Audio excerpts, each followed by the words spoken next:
fourth as expected. The experienced driver in this car. The drivers kind of just got to make sure that they're nice and reliable in this first few corners, but that's not the case, and somehow an incredible save there. Not sure who that was. I think that was the driver in third position back in the LMP2s. I think it's Carlo Barchi still leading the way.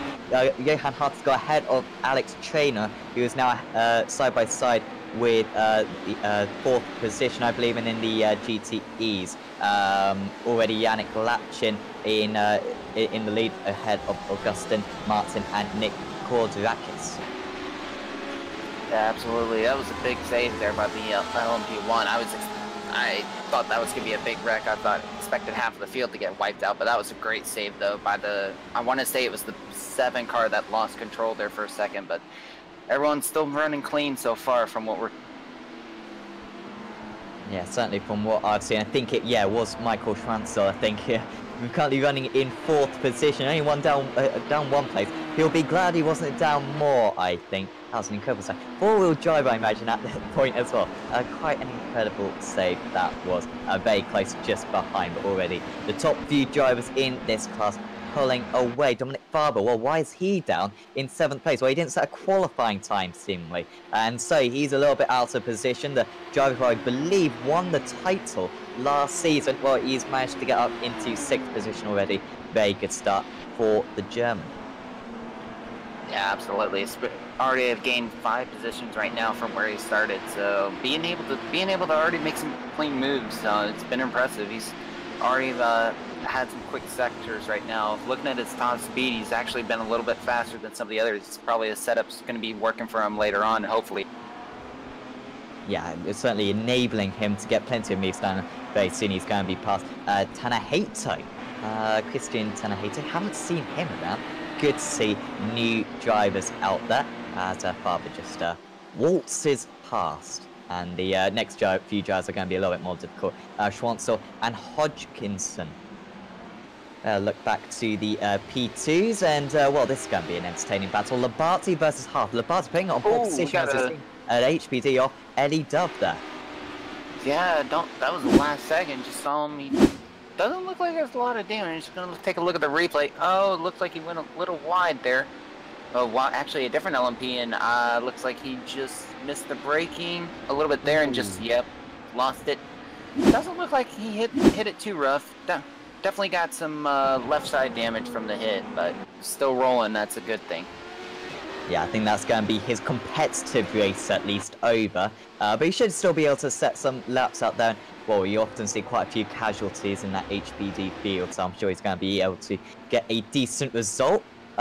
Really spreading out this P2 field. You can see 5th and 1st separated by 5 seconds currently. In 5th place is Timo Hayden, which is a bit odd because Timo's usually a very quick driver. He's got all that front nose. Ali Puotti, and he's losing positions at a rapid rate of knots now.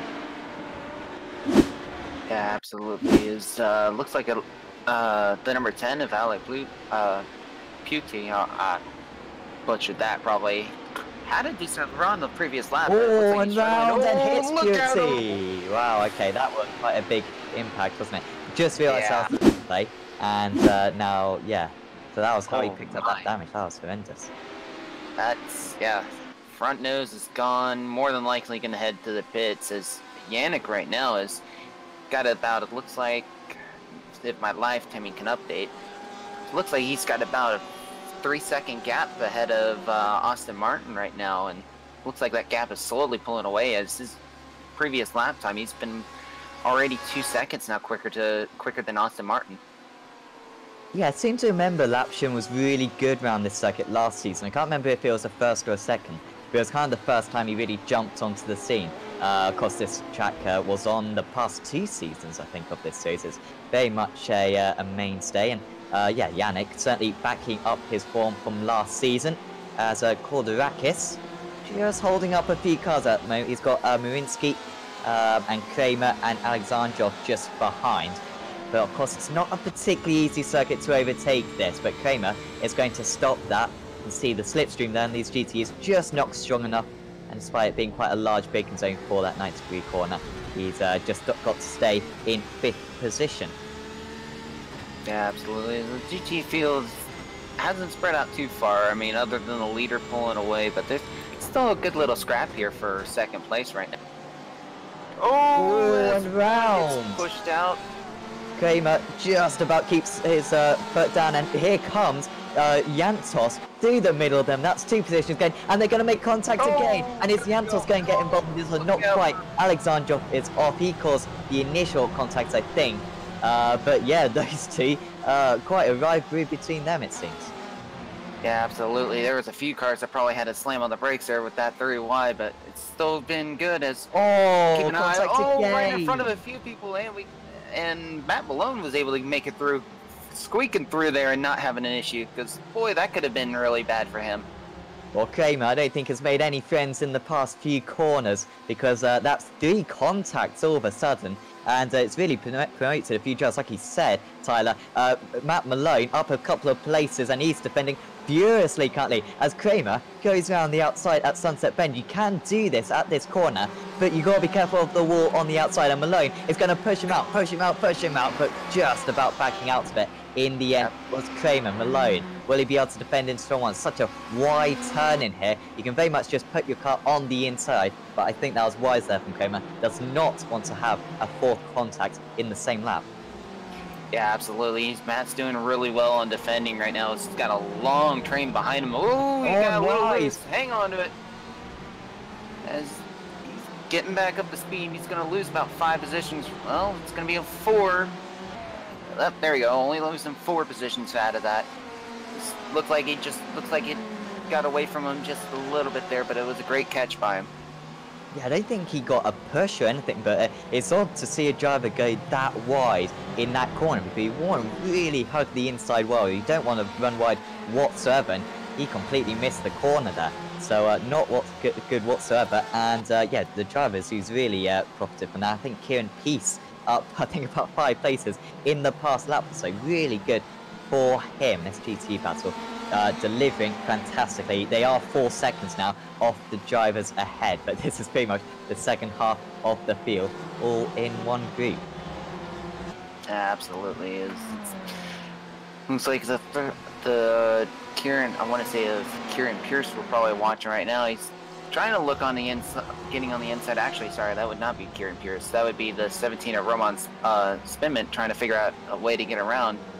Looking at trying to see about making that inside work, but he's got to wait and see if he can get the draft line and have an opportunity to get him on the inside going into Sunset Bend. Yeah, both them and Ravenel just behind as well. All making up a lot of positions as Peace nearly goes down the inside, and it was a little bit of a concertina effect there. The driver behind Peace, Spemont, just had to get on the brake slightly as well. I think we're going to have to draw our eyes away from this battle, just check in on the leaders of the LMP1 field, because they are now just negotiating this GT field, as there's so nearly contact there between Hodgkinson and Tanner Hato, as Hodgkinson's actually lost quite a bit of time in recent laps.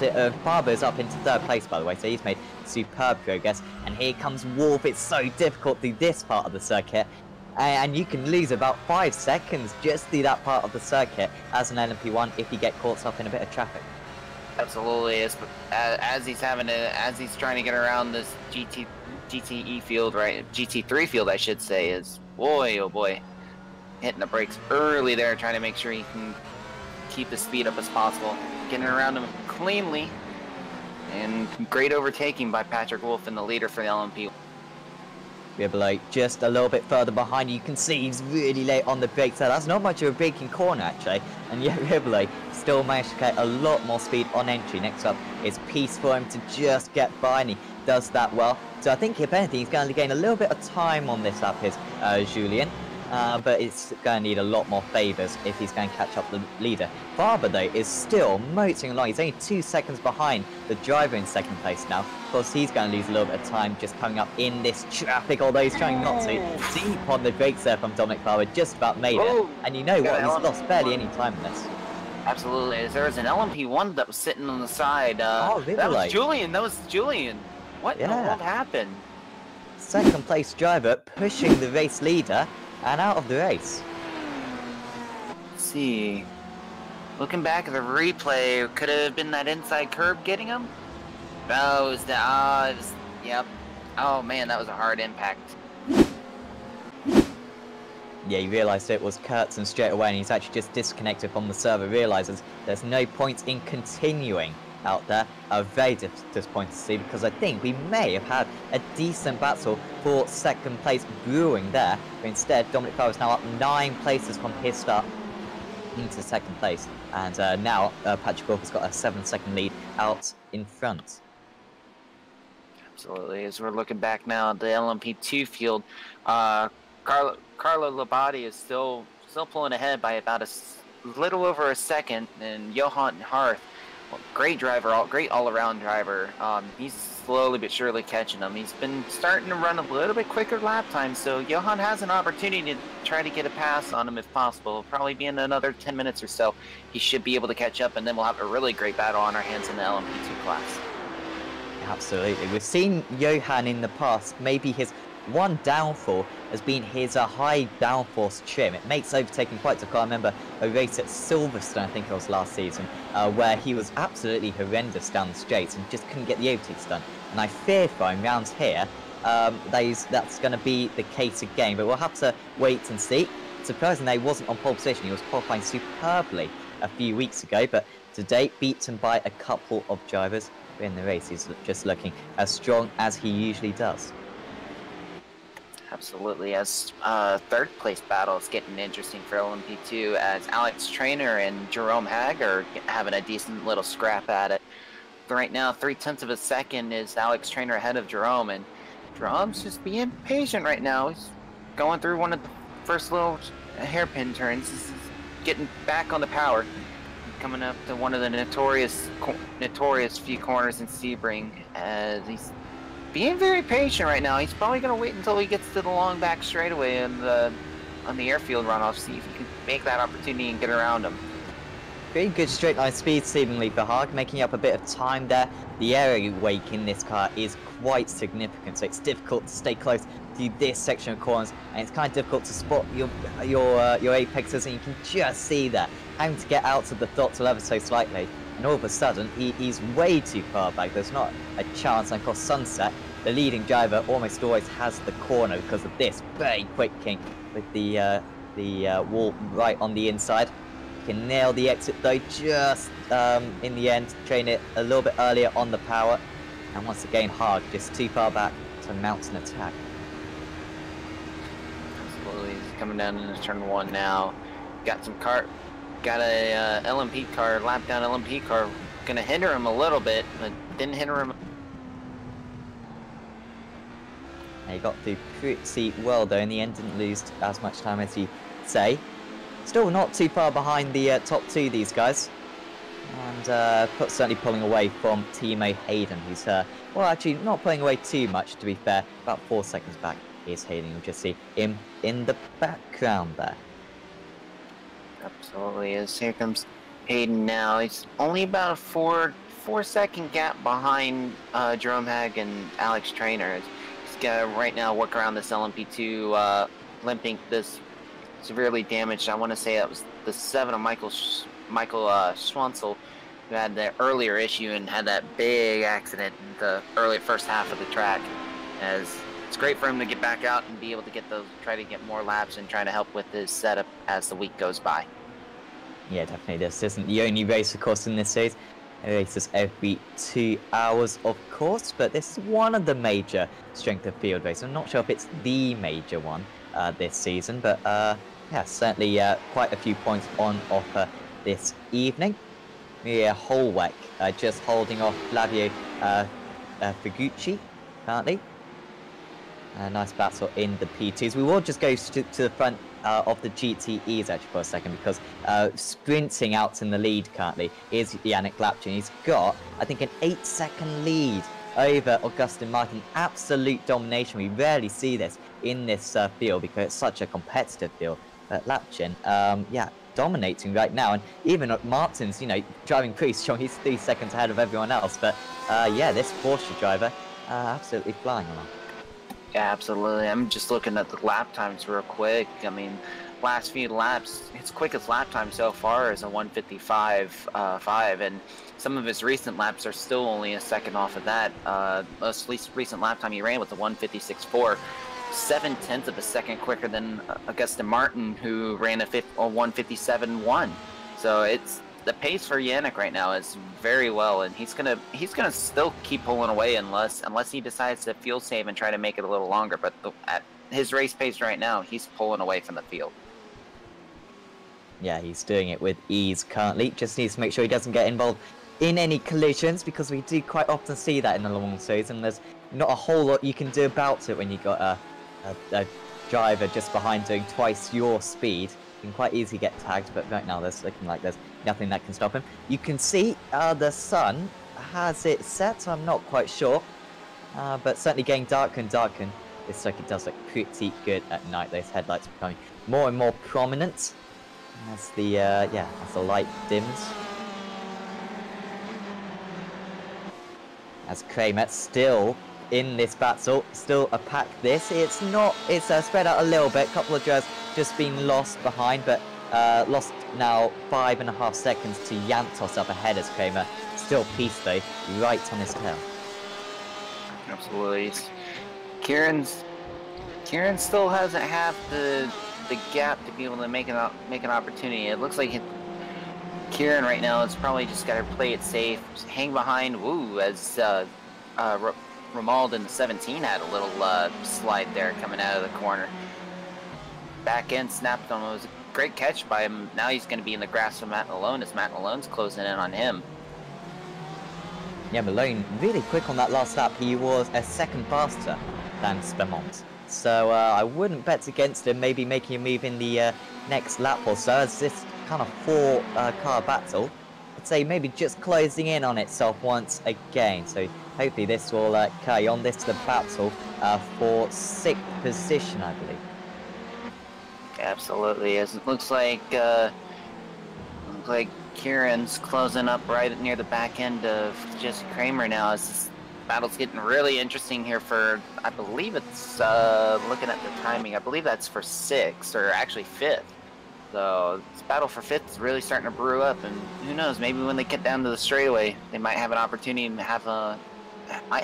get some straight line speed and have an opportunity to pass him.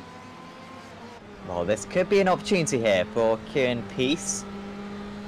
But once again, he was a little bit too far back. Kramer didn't get the best exit, though, onto this back straight. And you can see, really closing in late on there, Peace. That was very good straight line speed. He will be encouraged by that. I don't know if there was like some fuel saving there from his rival, but really did gain quite a few meters late on.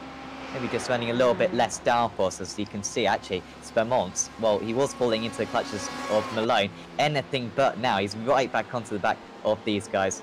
And, well, if Peace does go for a move and doesn't make it, then, yeah, I know he's going to profit from it.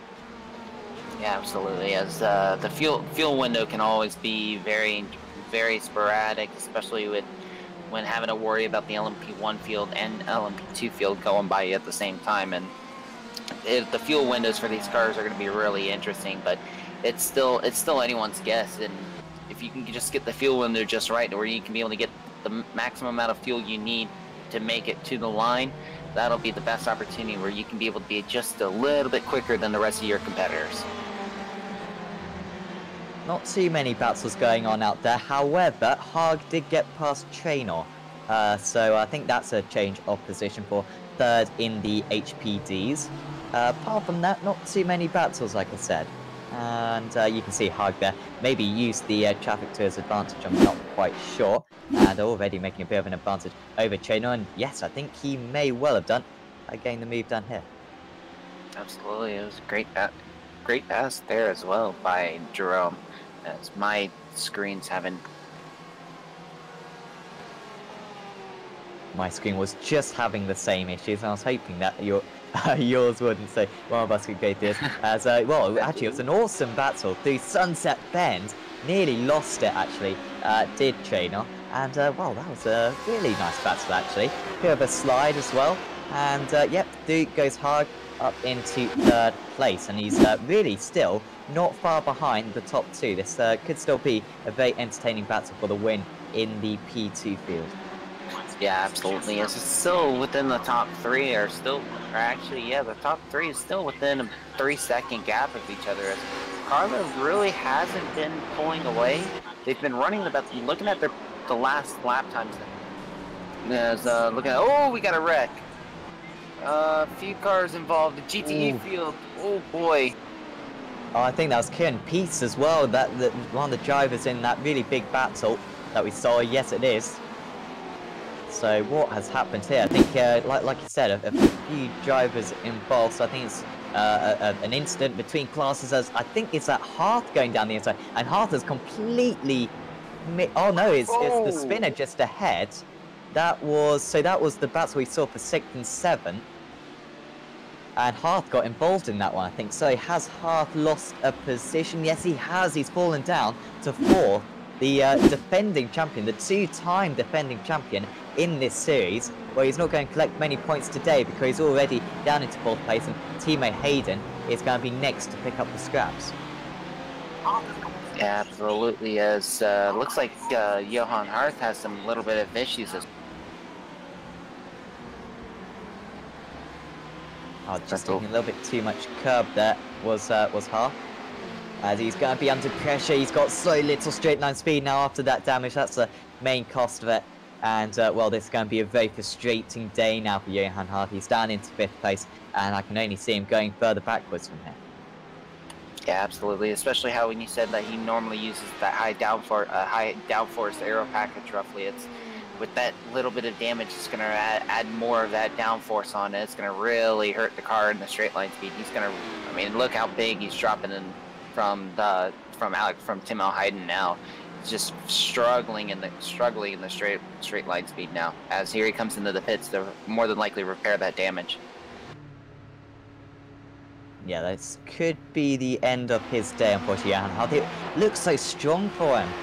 You know, potentially finishing in the, potentially getting another race victory. Certainly a podium was going to be his today, but not anymore, and that's very good news for the driver on screen. Now, Carlo Labartzi, also Jerome Hug, still only 5 seconds behind. He's not giving up on this one, is Jerome. And his chances of the race victory have certainly gone up exponentially in the past few laps. Looking at the lap times between the two, it's still very close. Well, other than that little incident where Jerome was in the middle of it, along with Johan Hart, he had about a 2-second drop. But overall, it looks like he's closing back in on Carlo little by little, as Carlo's last lap time was a 1:48 as well, as the track temperature is dropping, as the lights are starting to get dimmer as well. I think Malone was the big gainer from that little wreck. He's up into 6th place, so he gained 3 places from that. Spermont, I don't know how Spermont lost out from that, actually, because he was ahead of Malone, so I don't know if that was a different pass, or maybe he had to jump on the brakes there, Romuald. He still gained 1 position out of it, though. And, yeah, Malone, sure his viewers will be very pleased with that. Absolutely. Yeah. But like you said before, the track temperature getting quite a bit cooler now, and I guess it's one of the interesting aspects to, you know, day-night transitions with the particularly the endurance races. It's the fact that you got to build a setup which can cope in the sun, and it gets very hot here. I'm sure you'll know better than anyone, Tyler. And of course, in the night it'll get very cool as well, probably down to about the minimum track temperature of about 18 degrees Celsius.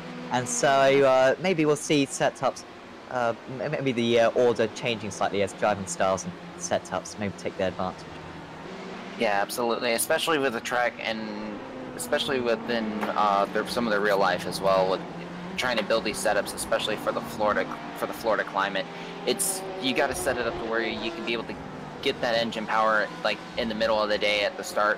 But then you also have to have it set enough where you can be able to run a little bit hotter, and as the night goes on, where you can try to get just that little bit extra performance out of it, which is what's really going to throw the fuel mileage off for a lot of these drivers as well, if they're trying to base the setup around the early morning hours, or I should say the late afternoon hours. And if they don't focus on that night setup, it could really end up hindering them at the end of the race. Yeah, certainly you've got to be prepared for all conditions. As we just watch Kirill Antonov. Good to see plenty of new drivers. Half these drivers I've never seen before, so it's good to see some new guys in. Also disappointing to see not quite so many, a few of the drivers that we became accustomed to last season, but certainly some new talent coming through. As you can see, it's getting so dark now, really quickly. This is, should just give you some context how this is set to December the 22nd. 2018, and it's currently 5:56 p.m. So you can understand, of course, everyone, at least in the northern hemisphere, right now will realise how quickly it goes dark, and that's what these drivers are experiencing right now. Yep, absolutely. I can attest to that right now, as it's real life time right now. Oh, that must be amazing for you. Oh yes, absolutely. Pretty much exact simulation. Yep. That's looked like he had a LMP1 coming around Mathis there for a second. So a great battle overall, and just how the sun's setting on it. It's just making the sunset really awesome, especially if you're in the cockpit when in the middle of a race like that. You almost want to be in awe at times. I guess these drivers won't quite notice it as much because, of course, it's quite a gradual change. No speeding up of the time at all, but yeah, will be pretty cool for them once they realise. We haven't paid too much attention to the LMP1 battle. We haven't seen them for a few minutes. They will be coming into their pit stops very soon, actually, because they can't go much further than half the race. And actually, well, they've already got 27 minutes into the race, so I got that wrong. So expect them in the next 5 minutes or so, these drivers. Dominic, he is, what a performance this is from him. Usually can't quite challenge the likes of Patrick Wolff, because for one of the most accomplished iRacers out there. And yet, Dominic is putting up a fantastic fight, only 3 seconds behind currently. There's quite a gap back to Sten Ambus in third. But either way, Barber really fighting along very well, and on that last lap, gained about 1/10 and a half on the race leader. Yeah, absolutely. And even right now, looking at it between their best lap times and their current lap times, it really has not had that big of a drop-off tire-wise. So it looks like they're definitely keeping their tires conserved as much as possible and making opportunities while they can on getting around the lap traffic. So been very, very great drive by Dominic Farber and Patrick Wolff. As I think this will come down to the wire. If Dominic's able to keep running lap times a little bit quicker than Patrick Wolff, this could get interesting near the last 10-20 minutes of this race. Yeah, definitely, because he's got time, and the gap's not too big, really not much to catch whatsoever, and he's got 32 minutes plus a little bit to get the job done. Remember, this the driver, he started down in 11th place, batsman Joe, who started on pole position. So that's how far Dominic's had to come with. Really got to keep an eye out on that one. First driver I've noticed, at least into the pits, William van der Watseren in the HPD field. I don't know why that is. I think that's scheduled. It's very early for an HPD. Usually see them go about 40 minutes. But just being before the halfway mark, maybe just repairing a little bit of damage that he's picked up earlier on.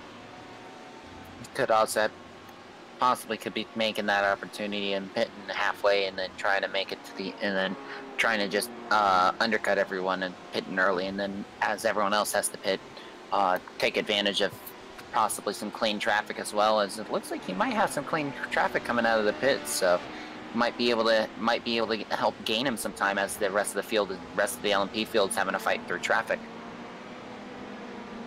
Yeah, that's certainly a good tactic.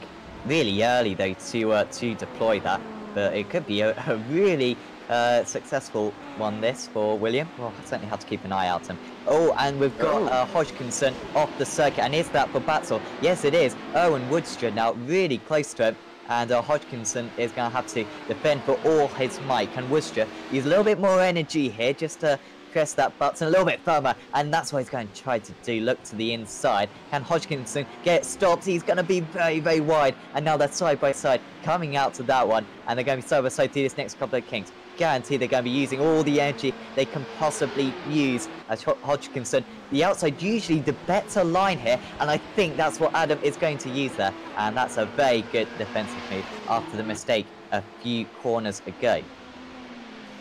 Yeah, absolutely. There's a few times I was expecting the 37 to be able to get around Adam with ease, but great defensive driving by Adam and just being able to keep the pressure off of him, and he's starting to pull a little bit of gap now. Already 0.6 of a second quicker, but at the same time, depending on how much hybrid power that Erwin has, he could be able to use that extra power and try to catch right back up onto the 28. Yeah, Adam previously was 6 seconds ahead of his rival, but that mistake that we just saw the end of lost him a position to Tanahato as well.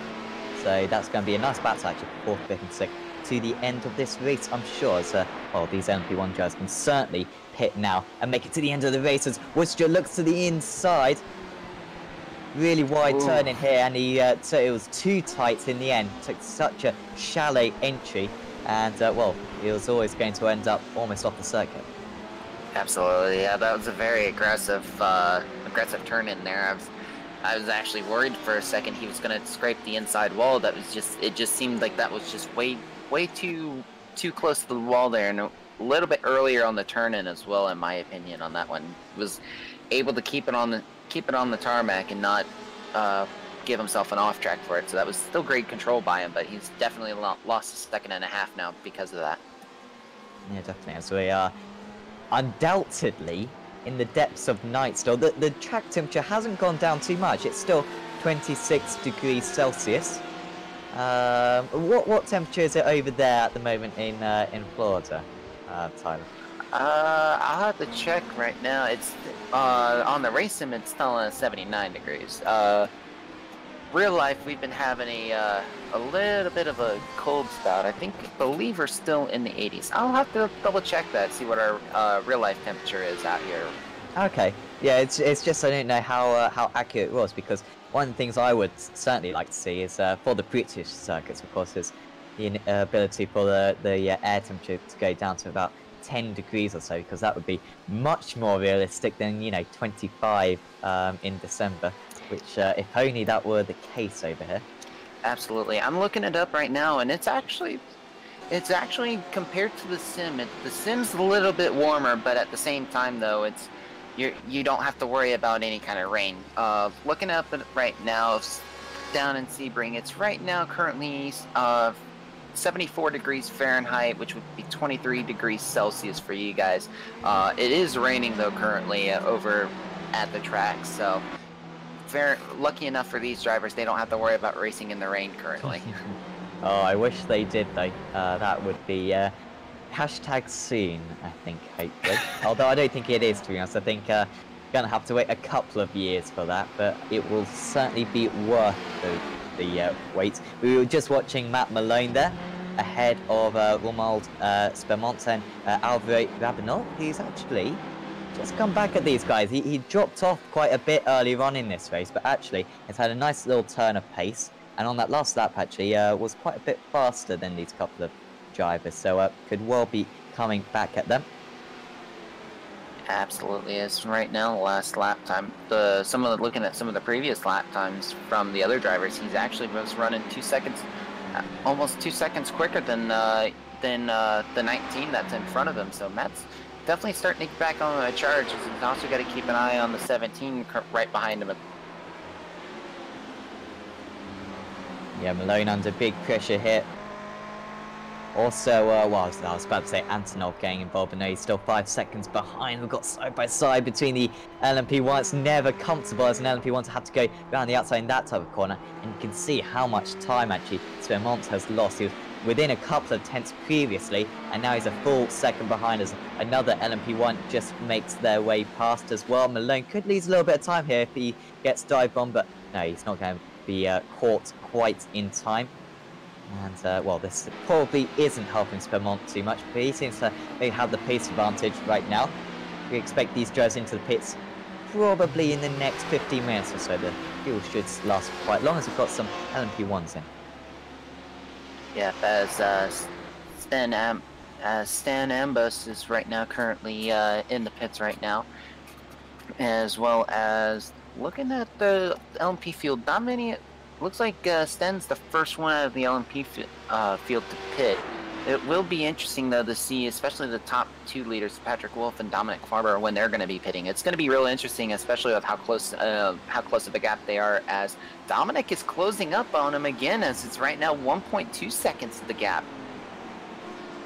Yeah, this is so impressive. I'm really applauding him a lot here, but super impressed by this pace because, yeah, like you said, Tyler, a 10th fast on that lap for Dominic, so another little bit of a chunk gone, and he can certainly pull off an overtake in the pits from here. We'll have to wait and see maybe if who's got the more fuel at this point.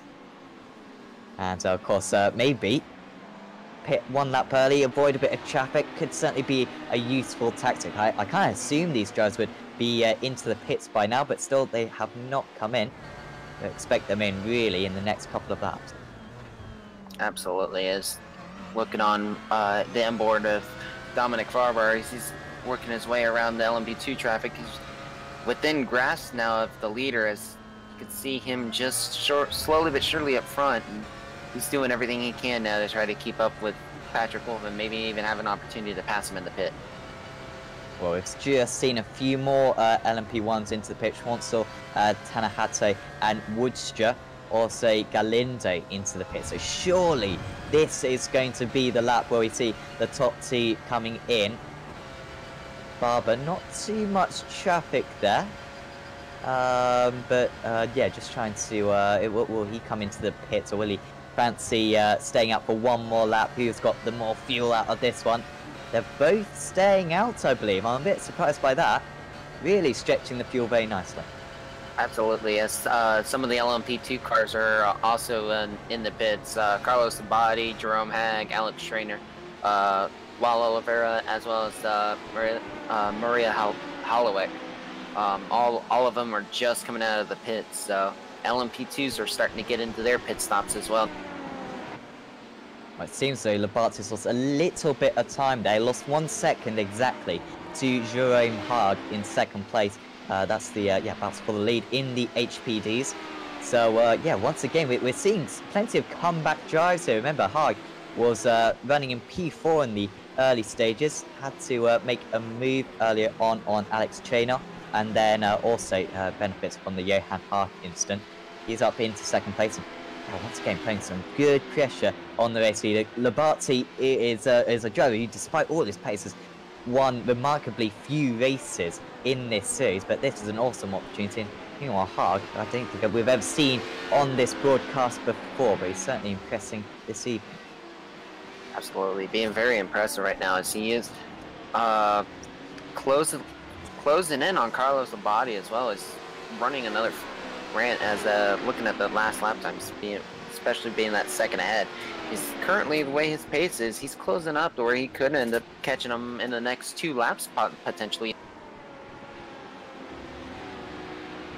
Yeah, he's still got 21.5 minutes to get the job done. So yeah, will be absolutely fascinating, because overtaking in that HPD car also around this circuit is not the easiest thing in the world. Johan Haag back out of the pits, and well, has he got that damage fixed? I wonder. Well, I imagine it's got a little bit fixed, so I doubt it's going to make that much of a difference. But maybe he's disagreeing with me here, because João Oliveira is only just ahead of him. I don't know if we could just ride on board with him, just see what his straight line speed is like, because he might still be struggling. You can see, yeah, just losing a little bit of time, but it's not too bad. He's going to have to get the job done through the corners. Yeah, absolutely. And just looking real quickly on the front nose on what I believe is when he's in the pits, especially with how iRacing has it like in the real life, the HPDs do have a quick release on the front nose, so they have a good opportunity of being able to get that front nose replaced. It'll take a little bit longer in the pits, and I believe that's what Johan more than likely did when he got into the pits, was getting that front nose replaced real quick, stay in the pits a little bit longer, make sure it's fully repaired, and then get back out on track. Right, okay, I didn't actually know that. I wasn't sure if that was a detachable part or not, as Haag just gets a little bit of a slide on the curb, upset the car slightly And you can see the LMP1 coming through now. Can Haag take advantage of this? He'll look to the outside here, and we go all the way around the outside. Really risky against his opponent. So he'll get a nice little exit here, but once again, he's going to have the outside for the next corner. But we've seen that outside line really work well previously, and this could be a great opportunity for the Frenchman. And there he goes, so much more confident on the brakes. He can take the apex with ease, and Johan Haag, good recovery drive here, back up into 5th position, but he's now got 20 seconds to catch up to Timo Hayden. I doubt that one's going to happen. Yeah, absolutely is. That's literally trying to catch run a full second quicker, as we got Dominic Farbar is in and Patrick Wolff at the same time. We'll see if Farbar can take advantage of getting out of the pits ahead of Patrick Wolff. Really painful on the fuel where you just desperately want to get away. You're super anxious about the opponent, as Wolff is actually going to have a bit of a quicker pit stop there. 8/10 faster, and well, that's not a big difference, but it could be costly here for Dominic Farbar, who's going to just be behind another car. Actually, he's 4 seconds behind there, is Farbar, so I don't know if he had a poor in-lap or something, but he was within about a second at one point, and he's got a long way to catch now. Yeah, it looks like, looking at the lap times for the in-lap, Patrick Wolff's in-lap was a 146.5, and Dominic Farbar's, his in-lap was a 147.3, so definitely that was almost two, actually no, that was almost a full second there he lost on that in-lap. It'd be definitely interesting to figure out what happened there in that in-lap for Dominic. Yeah, it's most likely just a bit of unlucky traffic. He's going to have to get that luck return for him now if he's going to catch up to Patrick Wolff. Working so hard from 11th on the grid here. He was previously, and I think he may have... As GTE is, some of the GTEs are in the pits. Currently, Nick Conduras, Guido Llanos, Matt Malone is also in the pits, as well as Roman Boltier is all in the pits for the GTE class. Yeah, so it's all going on there. You usually see all the GTEs pitting on the same lap, but it seems quite divided at the moment. I think, has Malone kept that 6th place because he was under pressure from Spermont previously?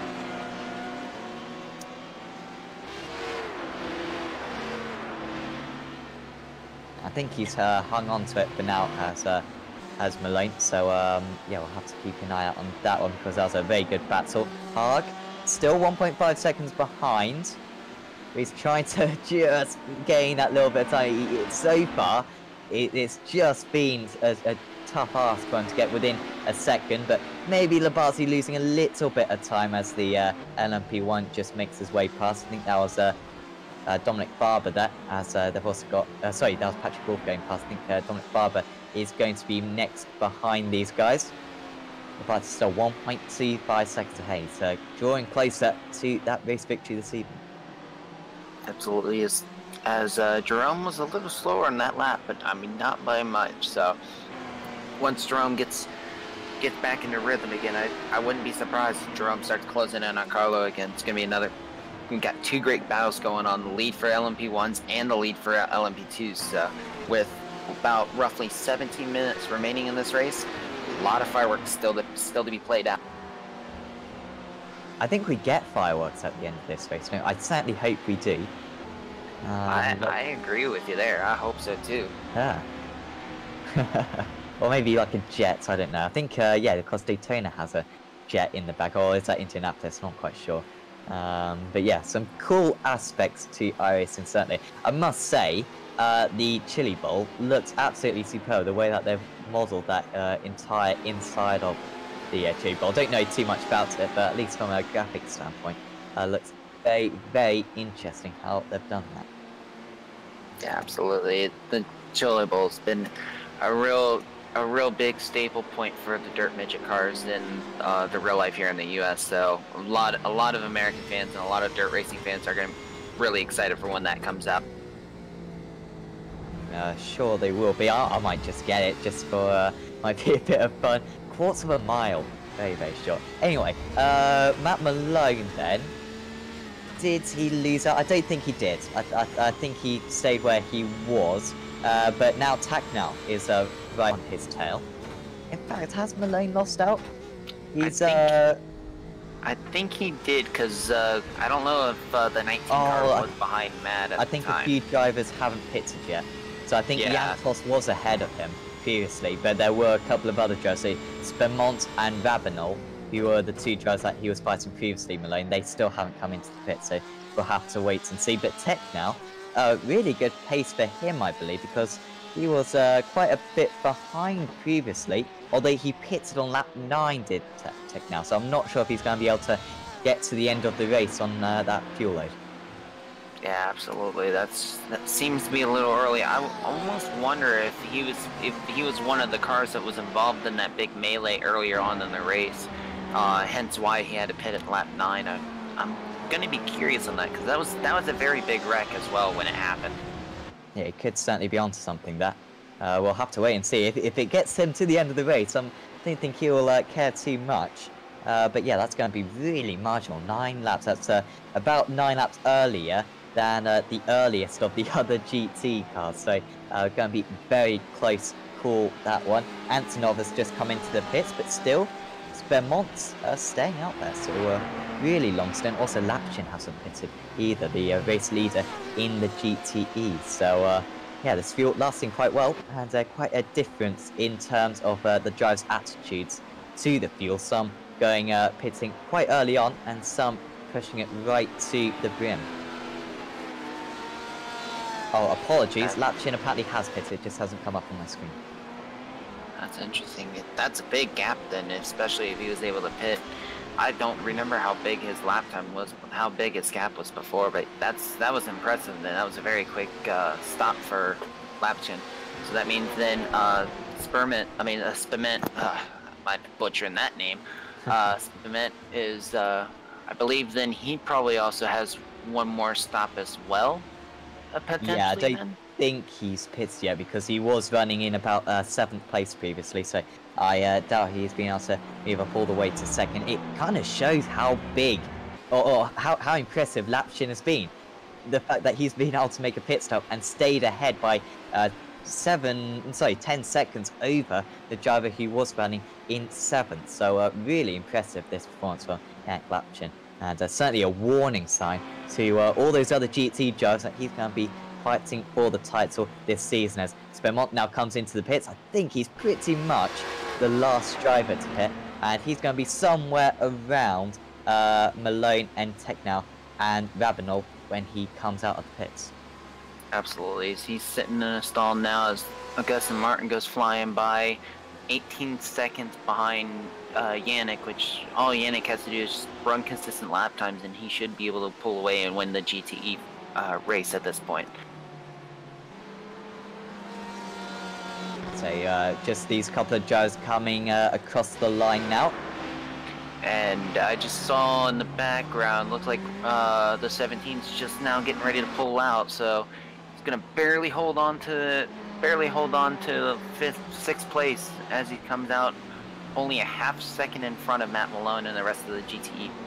It's really impressive there from Smart. He's really pulled off that strategy perfectly. He stayed out 4 more laps than Malone, and he's been able to get the jump just pretty even lap times, I think, from the 2 of them. But that should be 6th place secured for him. And Malone, well, will he be able to attack as well, or will he just have to defend from the 2 drivers close behind? Absolutely. Is right now, Matt's trying to be able to be on the aggressive side, but with Remote pulling away from him, it looks like Matt's going to have to be on the defensive here as Alvaro is starting to slowly reel in Matt Malone here. Only 0.3 of a second is the gap.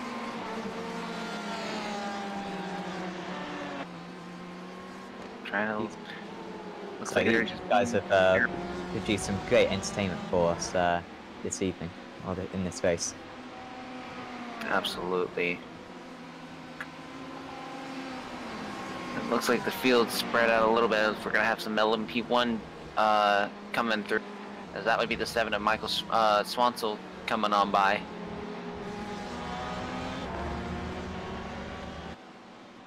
Has something happened to Patrick Wolf, or am I just not seeing him currently?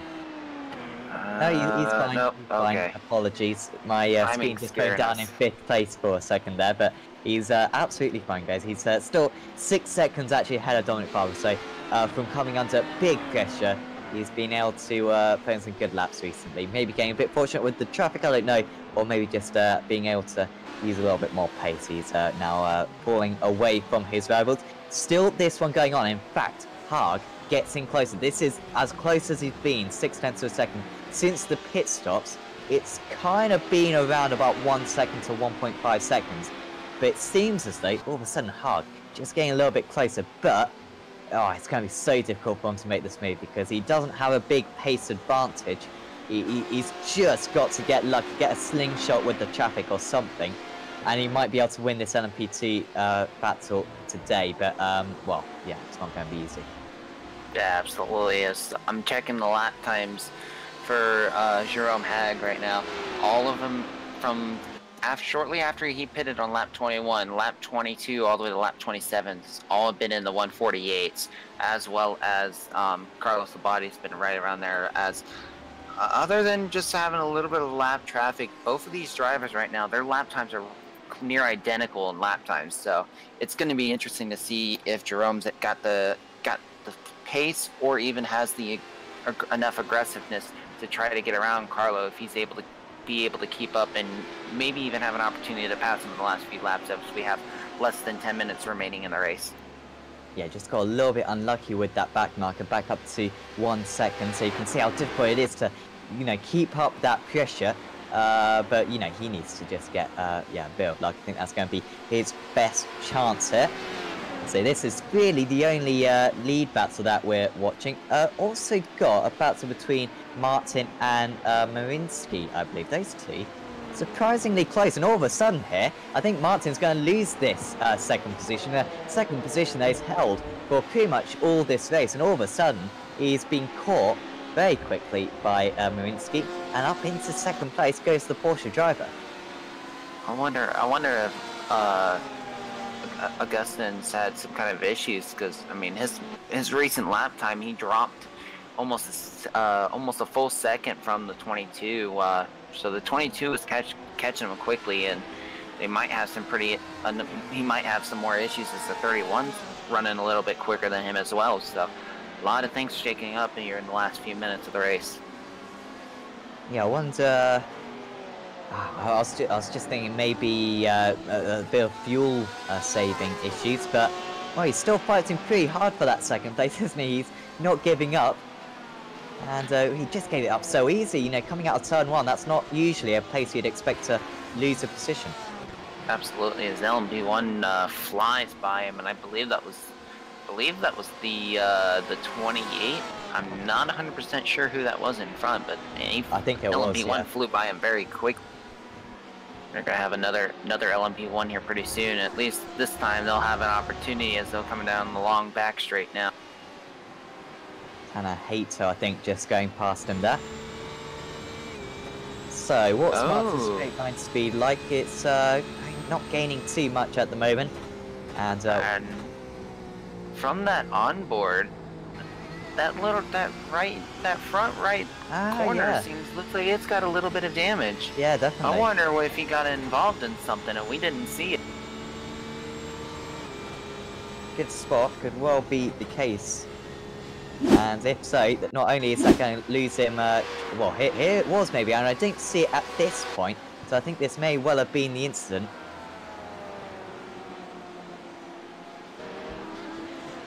Pulls it a little, runs off track a little. Well, that was how he lost the position in the first place then, but he must have picked up the damage previous to that. Could have had that for the entire race, not quite sure. Absolutely, yeah, that'll be interesting, because that might be what caused him to lose a lot of time, as the 22 is slowly but surely pulling away, but it is close now with the 18 hanging on to the draft of the 22, because if he starts losing the draft, then it's game over for the 18. Yeah, I think so. Being able to catch that gap back up, it's going to be a tough effort. Still the top two in the HBDs. Similar story over there. because that's back down to 7/10 of a second, but really no signs of an overtake at the moment.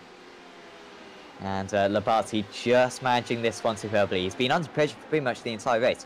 Haag pushing him hard in the early stages, and Haag, since Haag's mistake, caught him and hasn't quite been able to make an attack. But even close now, half a second is absolutely as close as it's been. But through this turn 1, for example, the turbulent air just affects him a little bit, just dragging that car out ever so slightly wide, and you don't want to get on that grass too much either.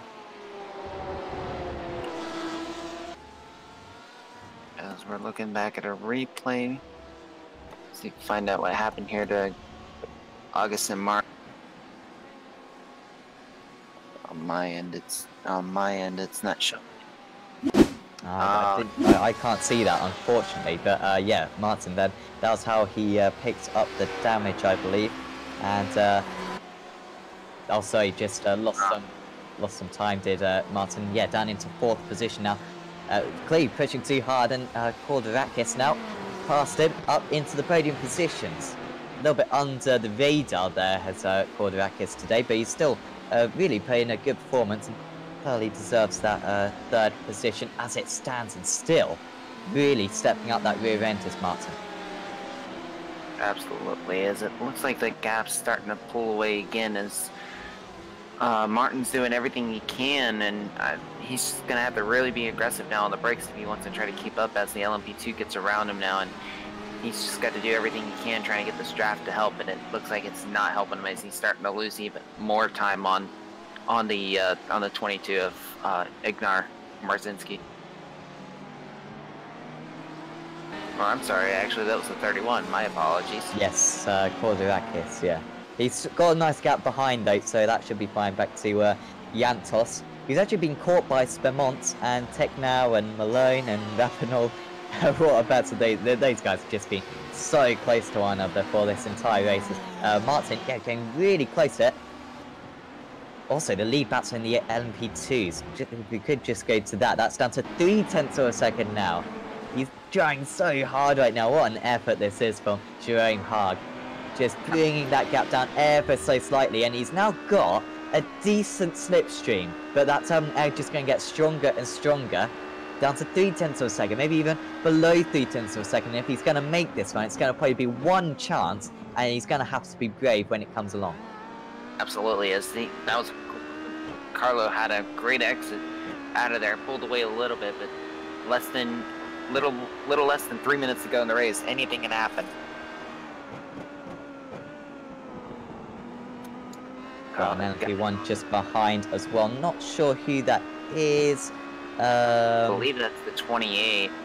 I think it's Woodster. I think it's 37 of Woodster. Not quite sure. You might be right. Yeah, it looks like it's 37, like very split.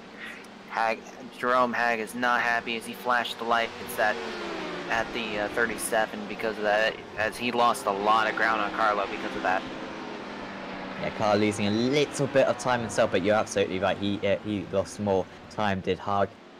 And back up to 0.7 of a second. He had to work at that, getting down from about 0.7 of a second to 0.3 of a second over a couple of laps. And unfortunately, from his perspective, he's only got, I think, 1 more lap to go here. Probably 2 more laps because Patrick Wolf hasn't got too far.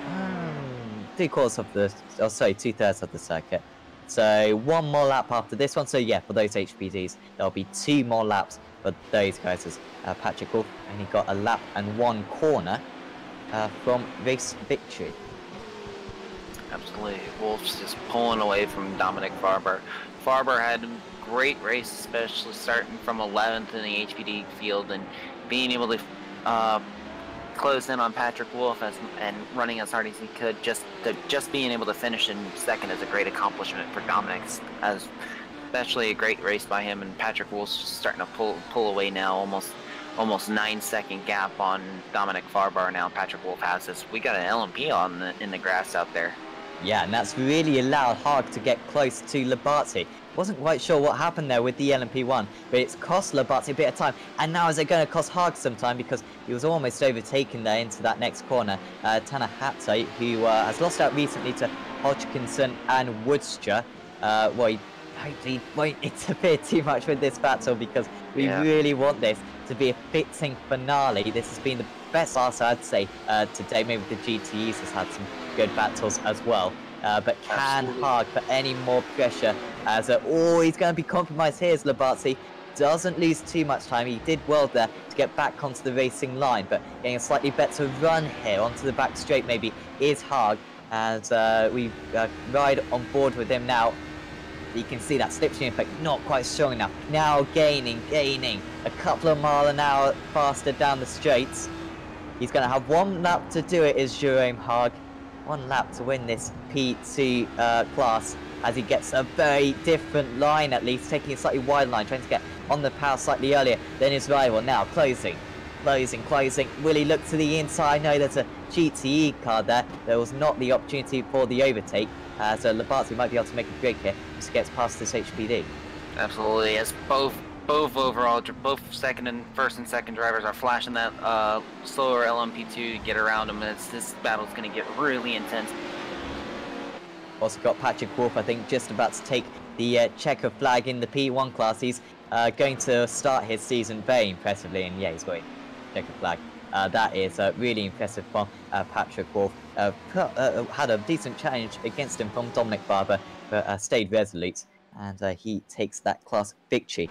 Yannick Lapchin has just taken the checker flag in GTEs as well. Domination absolutely demonstrates there from Yannick Lapchin. That is pretty incredible. Rare that we see that in this series, as we now can pay all the attention to this one. Labarthe 0.3 of a second, 0.4 of a second ahead, as just gets a slightly wobbly exit, but I think he may have just done enough to hold back Jerome Haag right now.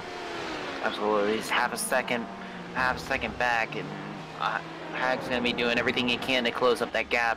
If he's able to close up that gap quick enough, he might be able to get the draft. As we're catching up to a GTE though, and that's not going to help Jerome at all, as Carlos is going to have the slipstream on the GTE. Well, it's been quite a dramatic finish here. As the GTE's getting out of the way there. Yeah, that was a good thing to do that. As Labarthe round Sunset Bend, he's going to fend off Jerome Haag to the line, and Carlo Labarthe gets the race victory here. And that was, well, he hasn't won too many races, like I said earlier on in this split, but to be fair to him, he absolutely, you wouldn't have guessed it from that performance, because it was a license to flag victory. Remember, taking pole position, and that proved really important in the end. Absolutely, yeah, brilliant race win. Yep, Jerome did everything he could, gained 5 positions in the race, so that was unbelievable fight for Jerome, being able to come back, especially after the big wrecks that happened near the start of the race, and had some unfortunate for Johan Harth having issues. I mean, overall for the LMP2 field, it was very, very chaotic throughout the entire field, but it was great racing at the end for both Jerome Haag and Carlo Labarthe. Yeah, it really was. So, the results then from the first race that we've broadcasted, at least on Apex Racing TV, round 2 of the season. Patrick Wolf taking away the overall race victory, the LMP1 race victory as well. Dominic Barber pushed him hard, ends up in second place. Michael Schwanzel 1 minute 10 behind. Quite a difference in the P1 class, but still a good podium for him. There was Hodgkinson, Worcester, Tanahato, Mann. Didn't see too much of Dylan Mann actually. In 7th place, he was a lap down. There's Ambus, Sintez, Galindo, and La Malfa rounding out the LMP1 field. Also a couple of retirees, Hounslow, Christiansen, and Ribolo, who was running up in 2nd place at one point in this race. In the P2s, Carlo Labarthe taking the spots just ahead of Jerome Haag. Brilliant duel between those two. Timmy Hayden was a bit quiet in 3rd place, but still some good result for him. He must have got past Alex Trainer quite late on. Johan Hart, good recovery from him after a crash, which wasn't his fault. João Oliveira, just behind him, there's Maria Holwick, Ellie Dove, Butch Burney, Flavio Figucci, and William van der Wateren. Those were the finishers at least, and then Piotr Roos and Kundiger were the non-finishers. In the GTEs, Yannick Lapchin takes the spoils, and it was absolute domination for him. Ina Marinsky got second place quite late on. There was Augustin Martin, who must have got back past Kordarakis, so that was a bit odd. We didn't see that one, unfortunately. But quite a topsy-turvy final 10 minutes for Martin in the end. Then in 5th position, it was Guido Yantos, and it was Spermont, Ticknell, Rabanel, and Malone. Those four, sorry. Absolutely fantastic battling between those guys. Then it was Maya, Peace, Hamann, Boutelier, and Antonov. Kramer and Alexandra did not finish the race. I think we're going to be able to get an interview here with Erwin Woodstra, the driver who finished in 4th position in the LMP1 class and overall as well. Erwin, well done out there. That was you did pretty well to keep it unscathed there, and you had a nice little battle between Hodgkinson and Tanahato as well. Yes, I did. It was a nice race with him. It was really close at the end. Kind of got screwed over with traffic a little bit, but I also think he did. Was actually pretty surprised that I could keep pace with him since I had little to no practice at all. And so I'm pretty happy overall. Started P8, finished P5 in top split. Yeah, you should certainly be very delighted with that one. Of course, the day-night transitions, new feature this season. Have you been approaching this race any differently? You know, getting a little bit of practice in both day and night, or changing the setup at all for the track temperature change?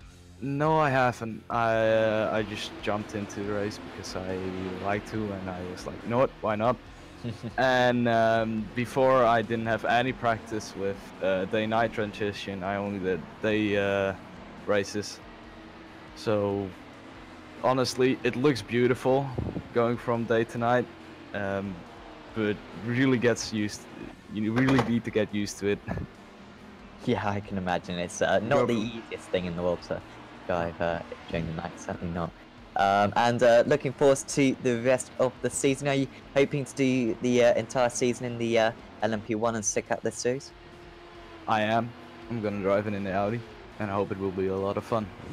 The worst race has been passed. I'm not good at Monza, so that's over. So I'm looking forward to the next races in the season. Yes, next up is Circuit of the Americas. Quite a controversial circuit. One that you like? Yeah, I do. Suits my driving style, stop and go. So I'm looking forward to it. The only thing I don't like about the track is the curbs in the S's. You hit them once and your car is just dead. Yeah, I can imagine in a LMP1 they must be quite a pain. But certainly, hopefully, we wish you the best of luck for next week. And before we let you go, Owen, anyone you'd like to thank? I would like to thank my team, Moataf, with helping me with the setup and support. And also our sponsor, Luxem24. Thanks, Owen, and hopefully we'll see you next week. I will. Bye. Well, I think that pretty much rounds us off. But Tyler, of course, your first experience commentating on the iRacing Le Mans series. I think you've pretty much got a quite good idea of it. You know, it's constant action wherever you look down the field. Difficult to give everyone kind of the attention that they deserve. But yeah, it's just a really fun series to commentate on, certainly. Yeah, absolutely. It was. I mean, overall, watching some of the battles between the LMP1s, the LMP2s, it was great racing overall. I was impressed, especially for a high strength of field like the field was. So definitely enjoyed racing and watching it. I can't wait to watch next week as well if we're able to Yeah, we should certainly be commentating on this till about mid-January, when we unfortunately might lose this, so we might not be able to do it anymore because we've got another series potentially. But certainly for the next few weeks, do tune in at this time to watch the iRacing Le Mans series. And yeah, I think that pretty much rounds us off. So I think from me, from Sam, and from Tyler as well, we'll say goodbye, and we'll see you next time.